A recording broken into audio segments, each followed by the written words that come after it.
Business English from BBC Learning English and Sam, and I'm Neil. In this program, we're finding out all about food flavors. Although everyone knows what food they like to taste of, the science behind flavors is complex. Flavors involves much more than tasting with the tongue. It's also influenced by how food looks, smells, even how it's described.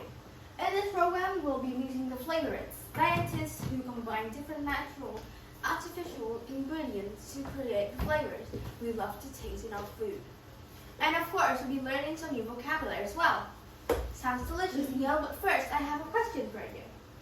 No one really knows why, but certain flavors seem to work well together.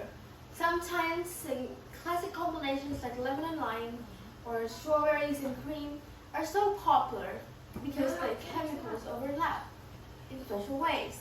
Sometimes this creates new and interesting and unusual ways. So, what weirdly popular combination was invented by British chef Heston Blumenthal? Was it A. Dark chocolate and sea salt, B. Milk chocolate and chili, or C. White chocolate and caviar? I've tried sea salt and chocolate. I think it tastes great, so it's A. Okay, Neil, I'll reveal the answer at the end of the program. Nowadays, flavor industry is big business. Flavors work in high tech, and every new ice cream, crisp, or toothpaste flavor is a result of the years of scientific research. But it wasn't always like that.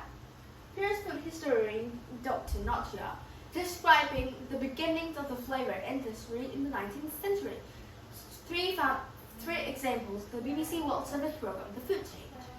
There's really only a handful of people and maybe a dozen or so companies are really involved, and at that point they really are kind of working with secret recipes that are kept very secure and sometimes passed down within families from father to son. So it really seemed like a guild structure from Middle Ages at that point. Was it seen some color of salt? Yeah, and terms like art does come up in some of the early frightening of people who are trying flavor at this point. To begin with, there are only a dozen, that's 12, companies experimenting with food flavors. The recipes they used were kept secret and only shared with family or trusted friends. Dr. Berenstein compared these companies to a guild, an organization of people who do the same job or have the same interest. Because it was so secretive and mysterious, people saw making flavors as a dark art, a method of achieving something in a clever but dishonest or wicked way. This also changes how the Second World War, when the invention of processed food could be bought in supermarkets and kept fresh at home in fridge, increased the demand for new and exciting flavors. Here's Dr. Berenstein again explaining the work of present flavors BBC World Service to food chain. So it is becoming a flavors today is still an apprentice process. There's no academic path to it. You're trading these jobs, working alongside master flavors. Our flavors in food companies or some of the bigger food companies who have their own flavors of it. To scientific profession for sure. You have to know a lot about like chemistry, but also it is a creative profession. But the very heart of this industrial food system, there are these craft artisans who are essential designing a molecule by molecule the flavors that shape the way that food is made to taste. Today's flavors learn that by serving an apprenticeship, a period of time spent working for a skilled master of developing them in order to learn the skills. Although a background in chemistry is important, they can't study flavors that in university, as training happens on the job, actual place of work while you're working.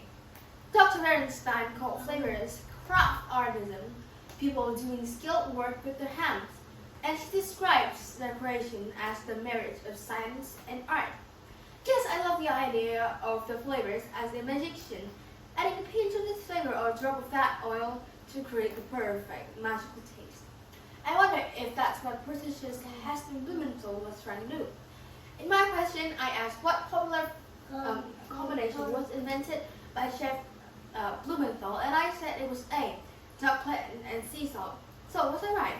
It's true that sea and salty flavor go together well. The correct answer was white chocolate and caviar.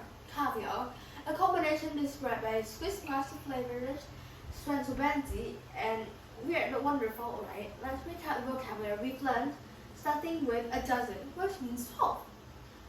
Put something described dark art refers to dark teeth, clever but dishonest way, or wicked. A guild is an organization which is the same job.